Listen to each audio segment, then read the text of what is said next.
Hi everyone and welcome back to my channel. If you're new here, my name is Noah and I hope you're having a lovely day. Lately I have been very interested in booktubers, but for some reason I came across this video called like reading vlogs and I didn't know what that was, and so it intrigued me and I literally just searched on YouTube reading vlogs and found this array of videos, and a lot of them are very long. I believe they span throughout the entire week, but I just wanted to give this day a shot. I don't have any classes today because it's a holiday here in the States. I know some people got a bit of a snow day. My boyfriend did. It's not even snowing anymore and it was honestly the tiniest amount. I finished 2 books. I'm going to return to library and then I need to go borrow 4 books at 2 separate libraries, so I'm gonna trek all the way back and forth. My local library is shut down for renovation, which is why I can't go there. Or I went off to the library because the Park Slope Library closes early due to like heating issues, but they just opened so it should be fine. But I wanted to discuss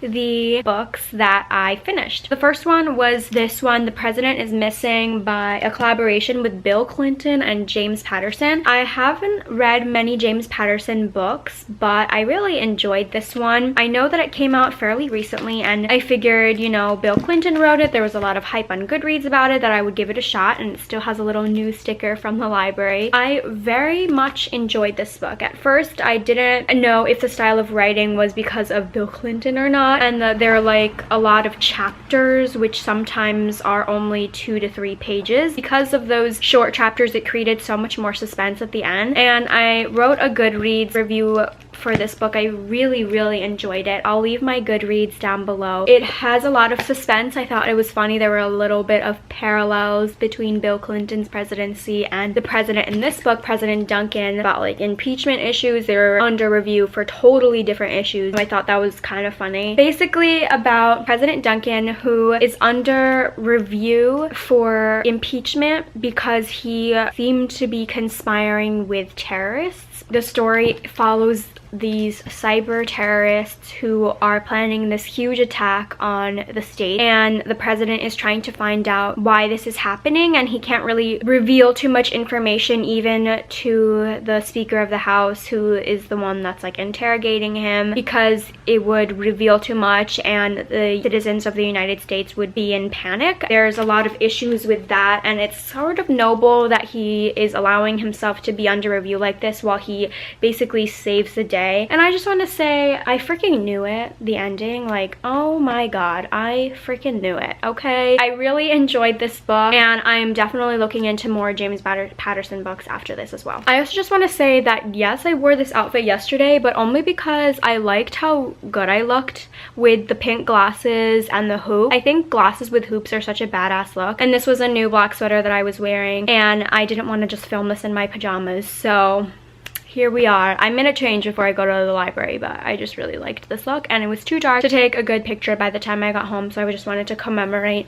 this look. The second book that I actually finished today, called Prospect Park West by Amy Son. I think she's the one who wrote the book Sex and the City, Kiss and Tell, that goes hand in hand with the HBO show. This book hits close to home. I was raised in Brooklyn and I know this area. For a short time I did live in this area as well, so I was very familiar with it. I believe this book was published in 2009. It basically follows these 4 women in Park Slope. As far as I understand, they're white women in their mid-30s. One of them I think is 40, and they're all mothers. It basically follows Melora Lee. She's a 2-time Oscar-winning actress. She's pretty frustrated with her career. She's kind of in a rut, and she has this adopted child that she doesn't really know how to deal with. Then there's Rebecca Rose, who is raising a child, but she's kind of stunted in her marriage, and she starts flirting with another neighbor. There's Lizzie O'Donnell, who's a former lesbian, or has been, and she is kind of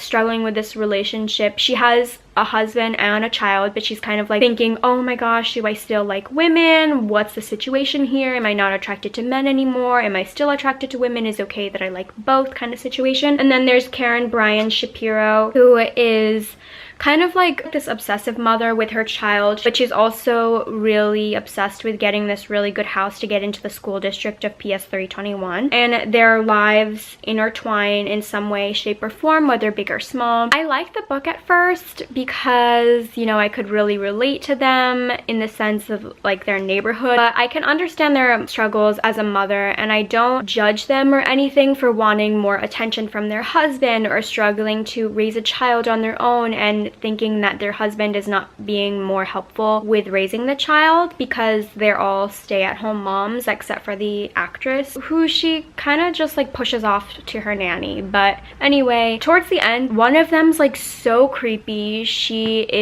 just made me really uncomfortable. One, they're kind of like really selfish and bitchy, and I don't really feel bad for them. In some ways I do, like with their strugglings of motherhood, but I think there are definitely things that they could have spoken up about and said to try to resolve their situations, and in the end they just got really annoying. Not to say that I didn't really enjoy her book, and I did enjoy her style of writing. Their different chapters depended on different characters obviously, but the women themselves were just annoying. But that didn't make this too bad of a read. I did enjoy it, but the women could have been better. But to go to the Park Slope Library, I want to drop off this huge garbage bag of clothes that I need to donate and shoes. So this is my bag of stuff. I really had to just smush it in here. This looks like it's sponsored by Aerie, but it's not. So after Kondo Maria's show KonMari came out on Netflix, everyone I saw on YouTube was making these videos of them decluttering their closet. I kind of knew that there was stuff in my closet that I didn't wear anymore, and I was just holding on to it for sentimental value. I really just don't have any space in my closet anymore, so I really needed to get rid of stuff like this cute jacket that I had since middle school, but I just never wear anymore. And I thought about selling it on Depop, but like that's also a hassle I don't want to deal with, so I just got rid of a bunch of stuff. Like this is the reason why I got a new black sweater, because I got rid of one. I went to Japan and I was looking through some old photos with our friend Mina that I mentioned in my last video, only to find out that I was wearing the same exact sweater that I wore in 2015 when I visited her as well. And that was just so embarrassing, because at that point it was 2019 and I had that sweater since like freshman year of high school. It was from Forever 21 and I just needed to get rid of it. I got rid of 3 shoes, like just really quick right now, and I really had to force this in there. Hopefully I can trudge it all the way on the train, and we're gonna get dressed, pack my bag, and head out. I look a little bald, but I really just need to tuck in my hair when I wear a beanie, otherwise my ears get freezing. I'm already listening to My Favorite Murder. I have my backpack with my books inside, my donation bag and donation shoe bag. I'm a bag lady today, ready to head out, and I'm going to wear my cute handy dandy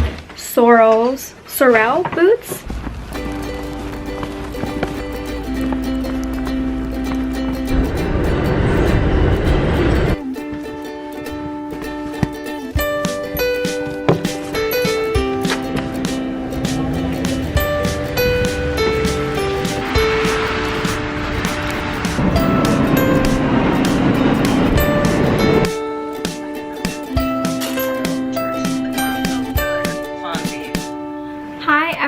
So clearly I'm back from the first library trip and I'm now home eating lunch. I made some mac and cheese that I forgot that I had. I might have added a little bit too much milk. This is my first time wearing this sweater. It's just my dad's old sweater, and I just thought it's a cozy day, why not wear it? But before I started to get eating, I put everything in one bowl because I'm the only one who eats mac and cheese in this house, and then I just save it and then reheat it afterwards. I wanted to start reading while I was cooking, but I couldn't decide which book that I wanted to read. I got this book, A Little Life by Hanya Yanagihara, and The Last Time I Lied by Riley Sager. I don't know if I'm pronouncing her name right, but this is also a new book. I've seen this book around a lot on Goodreads. I also want to support an Asian American author. This book turns out has a first book. The 2 books are not related, and even Stephen King commented commented on her first book and said, the first great thriller of 2017 is here. If you liked Gone Girl, you'll like this, and I did. But that was for the first book, so I'm hoping the second book is just as good, and I'll get around to that one if I enjoy this book as well.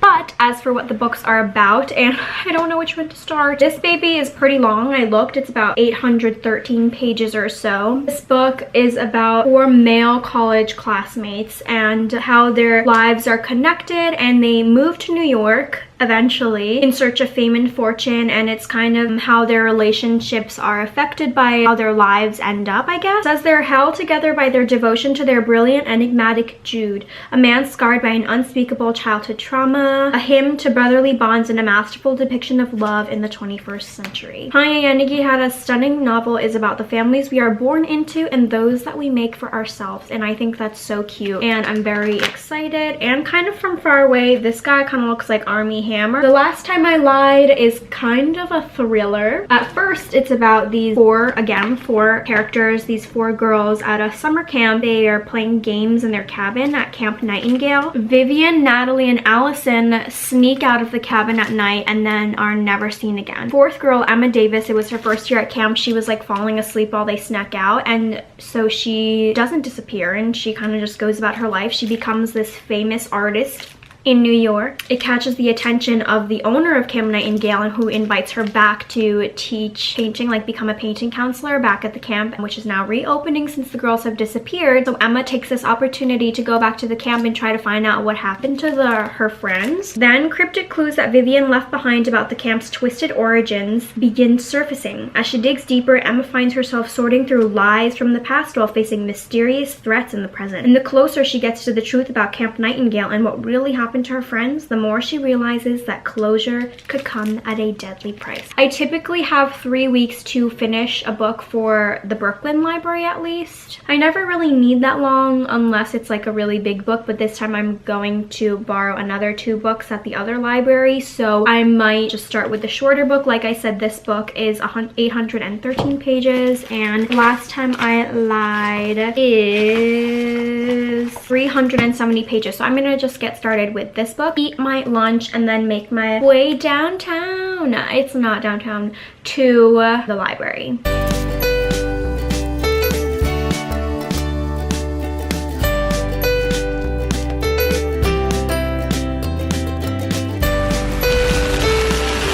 I think I pretty much listened to a full episode of My Favorite Murder. I'm listening to the one where they're doing a collaboration with Conan O'Brien. So I walked all the way to the library. It felt like a pretty quick walk. I should have timed it, and I'll check later how many steps it ended up being. Got 2 books, and then I walked back, went to Walgreens, got toilet paper.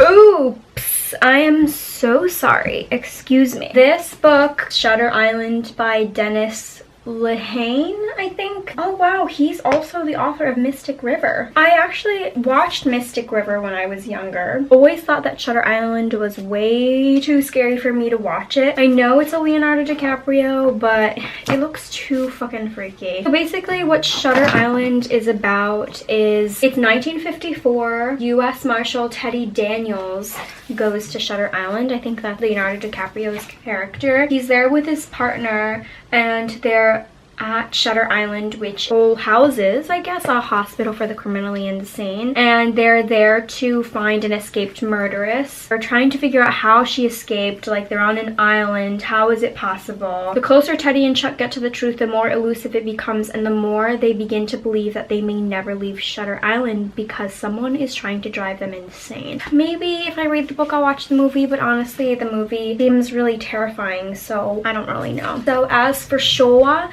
he has 4 graphic novels out. It's by Shigeru Mizuki. He is a Japanese graphic novelist. This is the 4th book, so it's basically Showa, which is an era in Japan, and his books are based on his life and experiences. It's historical as well. So he has 4 of these. The last one dates from 1953 to 1989. I believe the first one starts in the 1920s. I think it's 1924, something like that. It talks about World War I a little bit and focuses a lot in World War II, especially Shigeru Mizuki's time in the war, kind of like the historical backgrounds of that. It's very pretty educational and also a bit comical because there's his life involved, so it flips back and forth to what's happening in history but also focuses on his life as well. I really wanted to find these in Japanese, so I think I'll try looking at Book Off or either Kinokuniya. For now I'm reading the translated versions. It looks thick, it is, and it's quite long, but they're graphic novels, so it's very easy to, holy shit,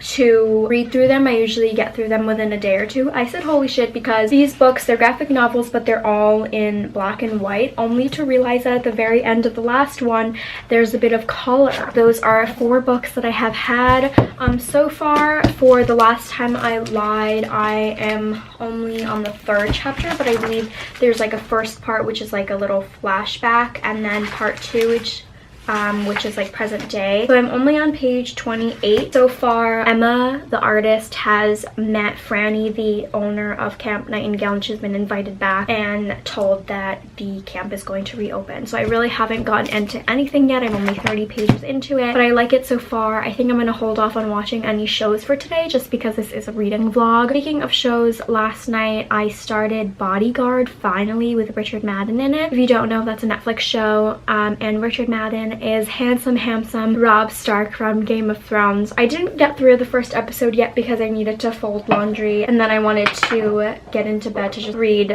the rest of Jurassic Park West or whatever that I could get through. So I think for right now though, I am going to get a little bit of homework done, and then I'm going to delve into reading this. Hopefully I can read some before I start dinner. It's been a couple hours now. I finished my French homework. My computer, my laptop, I'm finally updating it. I would, if I'm eating dinner alone, I would usually just watch something, but obviously since this is a reading vlog, I'm going to be reading. I'm currently on page 126 and I'm eating my dinner. I don't know why I opened up to page 126, but I started reading and realized I have no idea what's going on. I'm actually on page 50. It's the end of the night and I'm ready to go to bed because I have an early start tomorrow. I wanted to be able to read a little before bed, but I got so caught up in doing homework that I can't do tomorrow that I didn't get the chance to leave enough time post shower. I'm so far 84 pages into The Last Time I Lied. I'm just about to start chapter 9, which I will be able to do tomorrow because I will be taking the train and then a train to Long Island to Coda's house. So far the book is really great. Kind of suspenseful because the flashbacks kind of give you a little insight into what really happened. Characters are being revealed that the disappearance might not be so innocent after all, and I'm only on page 84. It's very strange because the girls really did disappear without a trace. I hope I get to read a decent amount of it tomorrow. Hopefully I'll get to finish it, or maybe by Thursday I can finish it and get started on one of the other books that I borrowed. I don't really know which one to start. Maybe I'll do Showa because it's typically a really quick read and I've really enjoyed Shigeru Mizuki's book so far. I hope this was a good reading vlog. It was kind of more